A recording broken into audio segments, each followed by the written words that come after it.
Assalamualaikum warahmatullahi wabarakatuh. Perkenalkan, nama gue Robi. Di sini di channel Host Horror ini gue akan ceritain pengalaman-pengalaman horor yang sudah dibagikan oleh teman-teman dan pengalaman horor pribadi gue sendiri.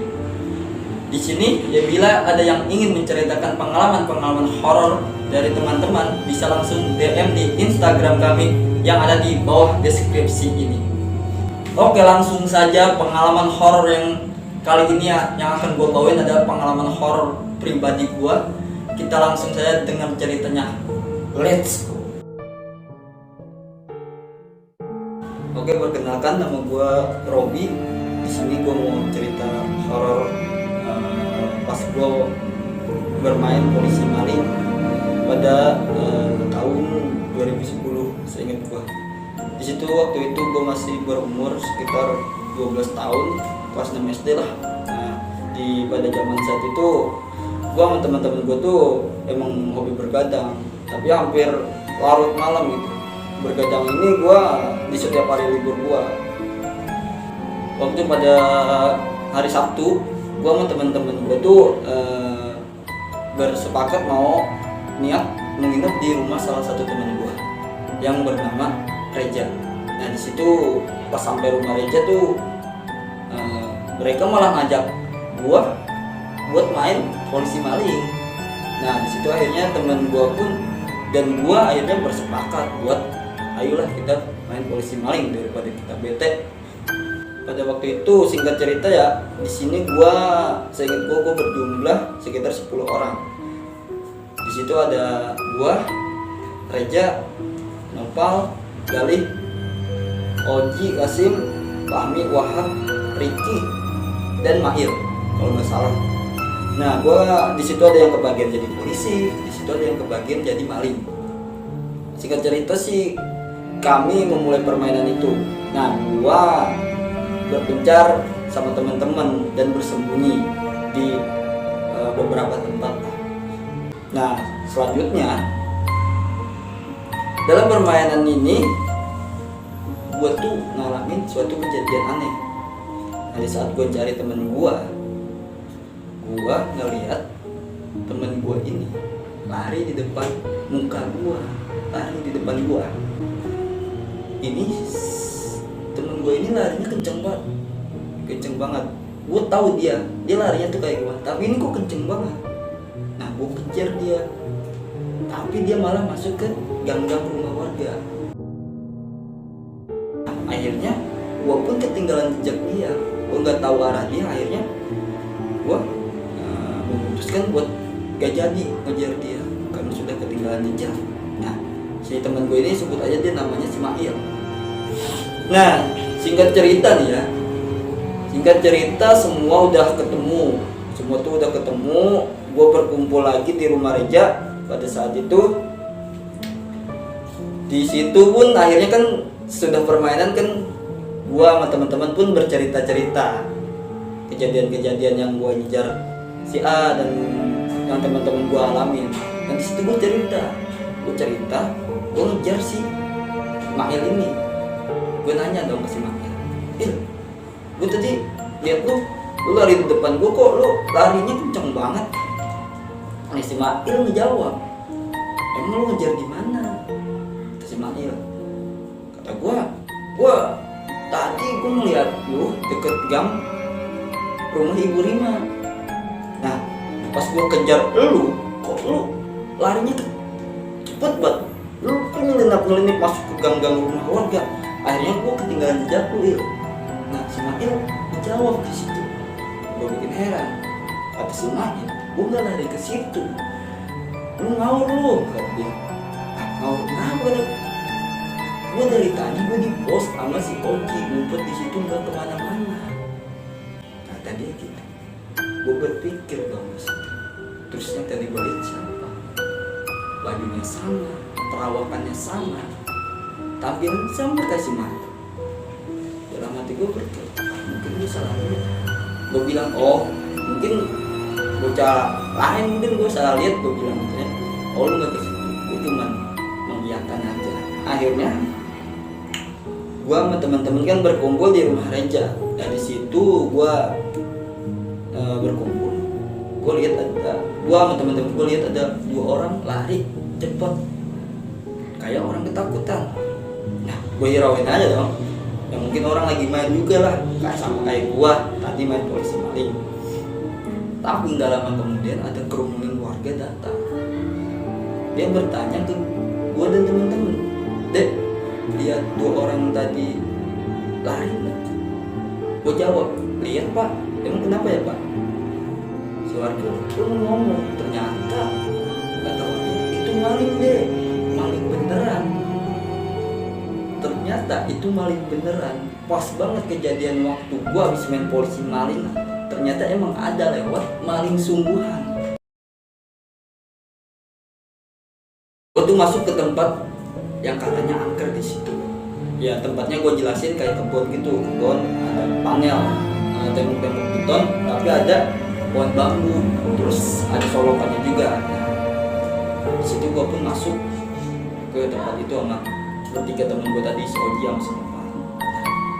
Di situ si Oji cuma belum nggak cerita di tempat. Si Oji udahannya tuh dia cerita. Katanya kata si Oji dia ngedengar suara hembusan napas. Suara seperti gini ya. Kayak napasnya berat lah, kayak hembusan napas. Tapi si Oji di situ katanya dia ngirauin aja. Kata si Oji, ya mungkin itu suara binatang atau suara angin lewat atau ada kendaraan lah lewat, kan ada jalan juga di sebelah sana. Nah, nggak lama kemudian, walaupun ngalamin suatu kejadian aneh di situ. Di situ ngelihat sepasang bola mata manusia, dia berkedip ngelihat gua. Itu mata aja, perawakannya tubuhnya tuh nggak ada, cuman mata aja, bola mata yang ada di depan gua. Di situ gua merasa ya merinding lah ibaratnya. Gua diliatin, gua nggak tahu tuh apa, gua pikirnya ya udahlah. Akhirnya gua pun udahin aja nih, nyariin maling beneran ini nih. Gua udah, kita kembali lagi aja. Gua ngomong ke temen-temen gua. Emang di situ pun sekitar udah hampir jam 3 malam. Gua pun berkumpul lagi sama teman-teman gua, dan warga pun emang memutuskan ya udahlah.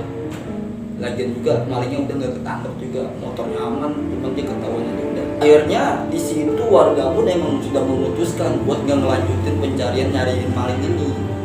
Nah, gua pun berkumpul sama teman-teman gua lagi kembali karena emang waktu udah menunjukkan malam. Gua kumpul di rumah aja kembali.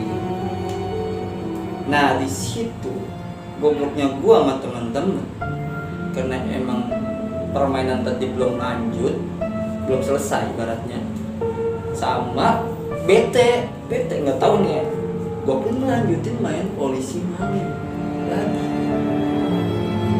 Akhirnya gua pun yang tadinya jadi polisi sekarang jadi maling. Sebagian teman gua yang tadinya jadi maling sekarang jadi polisi yang cari gua. Nah di situ gua pun berpencar, bersembunyi, cari tempat-tempat yang gak ketahuan sama teman-teman gua yang menjadi polisi. Di situ gua berpencar sendiri. Ternyata gua sendirian nih, gua ngumpet di bawah pohon meninjau.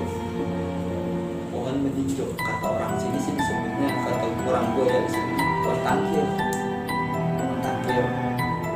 Gue ngumpet di situ. Gue nggak tahu tempat itu serem angker. Gue belum tahu sebelumnya. Tapi gue kan karena gue nggak tahu gue main aja di situ. Gue pun ngumpet di bawah pohon meninjau tersebut. Di bawah. Di situ ada kejadian yang gue rasain. Kejadiannya bukan kocak lah, nggak kocak sih. Gue nahan BAB pas ngumpet di situ. Gue pengen berak, tapi gue takut ketahuan kalau keluar karena ada teman-teman gue nyari-nyariin gue yang jadi polisi. Akhirnya gue inget kepercayaan orang dulu, kalau kamu nahan berak, kamu kantongin batu kan? Kantongin batu yang ada di situ. Beberapa selama waktu gue melihat, nggak lama kemudian ada sosok pocong di salah satu pohon pertama tuh belum berpikir itu pocong. Gue berpikir itu adalah karung yang nempel di atas pohon meninjau. Tapi gue lihat secara seksama, gue secara teliti lagi, ternyata itu sosok pocong yang mukanya ini hancur. Di situ gue panik, gue lari, hibrid gue lari kencang sekuat gue, sekencang gue ke rumah arah Reja. Temen gue nanya ke gue, lu habis dari mana aja? Tinggal lu doang sendiri yang belum ketemu. Nah di situ temen gue nanya ke gue, karena ngelihat muka gue yang pucat, plus kayak ketakutan habis ngeliat sosok. Di situ dia bertanya, lu muka lu pucat kenapa? Lu kayak orang ketakutan habis ngeliat sesuatu. Di situ gue nggak ceritain bahwa gue habis ngeliat si pocong yang tadi gue lihat. Gue di situ bohong, gue bilang aja tadi gue BAB, gue pengen berak tapi gue tahan, gue bohong, gue ceritanya kayak gitu. Padahal yang sebenarnya gue habis ngeliat si pocong tadi. Nah di situ gue akhirnya sama teman-teman gue pun membubarkan diri sekitar mau menjelang subuh. Di situ kita kembali ke rumah masing-masing. Keesokan harinya gue ngerasain badan gue tuh gak enak badan. Gue kayak sakit tapi kagak nggak sakit. Gue nggak tahu kayak gak enak aja badan gue. Sekitar gue jam 1 malam besok ya, itu gue ngerasain demam yang tinggi. Gue kebangun dari tidur gue. Pas gue bangun dari tidur gue ngeliat sosok pocong yang persis sama kayak semalam yang gue ngeliat di pohon meninjau ada di depan jendela kamar. Di situ pun ketakutan, gue ngejerit minta tolong. Di situ pun keluarga gue bangun karena mendengar suara jeritan gue yang minta tolong. Keluarga gue pun panik menghampiri gue ya. Di situ bapak gue bertanya ke gue, kamu kenapa? Kata bapak gue cuman ngomong itu sambil nunjuk-nunjuk ke arah jendela. Gue nggak bisa ngejelasin bahwa gue ngeliat sosok itu. Gue cuman bisa nunjuk itu. Bapak gue nanya, ya itu kenapa? Sambil ngeliat ke jendela. Bapak gue nggak ngeliat apa-apa. Gue cuman bisa ngomong itu ada. Gue pengen ngomong ada sosok, cuman gue nggak bisa. Gue cuma nunjuk sambil itu. Untungnya di dekat rumah gue tuh ada seorang ustadz ya, orang pinter, tetangga gue. Bapak gue pun memutuskan untuk memanggil Pak Ustadz tersebut buat membantuin gue.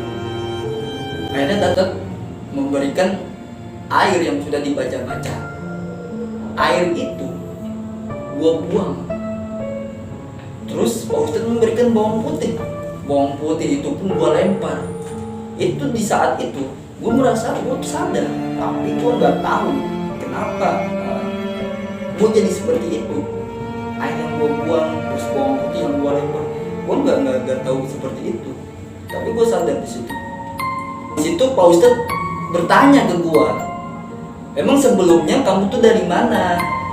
Gue jawab, saya kemarin malam tuh habis main polisi malingan Pak sama temen-temen. Cuma jawab gitu. Terus kamu sembunyinya di mana? Ustadz jawab, tanya ke gue. Saya sembunyi di pohon meninjau deket pohon bambu Pak, di belakang kebunnya Pak Muhammad. Gue jelasin seperti itu. Nah pada saat itu Pak Ustadz pun bertanya, kamu sembunyi di situ ngapain aja? Kata gue jawab, ya saya cuma sembunyi Pak, saya cuma sembunyi, tapi pas waktu itu emang saya lagi kebelet Pak, pengen buang air besar. Saya pun ngantongin batu lah Pak. Saya ingat katanya kalau kamu kebelet, kata orang-orang dulu, kantongin batu. Saya kantongin batu yang ada di daerah, yang ada di situ. Saya kantongin batu aja Pak. Oh, Pak Ustadz cuma gitu. Terus Pak Ustadz tanya lagi, terus batunya kamu bawa pulang? Seingat saya bawa pulang Pak, masih ada di saku celana yang bekas kemarin malam saya pakai. Pak Ustadz pun meminta untuk mengambilkan batu itu kepada ibu gua. Nah, ibu gua pun ngambilin batu itu yang ada di saku celana yang bekas kemarin gua pakai. Ternyata benar ada batunya di situ. Ibu gua ngasihin batu itu ke Pak Ustadz. Pak Ustadz ngebacain ayat-ayat, gue nggak tahu itu doa-doa yang Pak Ustadz lakuin. Nah, sesudah Pak Ustadz ngelakuin doa-doa, di situ Pak Ustadz ngejelasin, ternyata batu itu adalah batu yang bisa dianggap gaib atau batu pusaka yang penghuninya marah karena telah diganggu atau batunya diambil oleh gua. Di situ gua kaget dan keluarga gua nggak tahu sebelumnya itu batu apa, gue langsung ambil aja itu batu. Nah, Pak Ustadz pun ngembaliin batu itu dengan caranya. Di situ gue sampai sekarang alhamdulillah gue badan gue jadi enakan, gue jadi segar kembali, alhamdulillah tidak ada gangguan apapun. Terima kasih telah menonton video kami. Bila ada yang ingin berbagi pengalaman horor, bisa langsung DM saja di Instagram di bawah deskripsi ini. Jangan lupa jika kalian suka dengan video ini, jangan lupa like, comment, subscribe, dan bunyikan loncengnya. See you next time.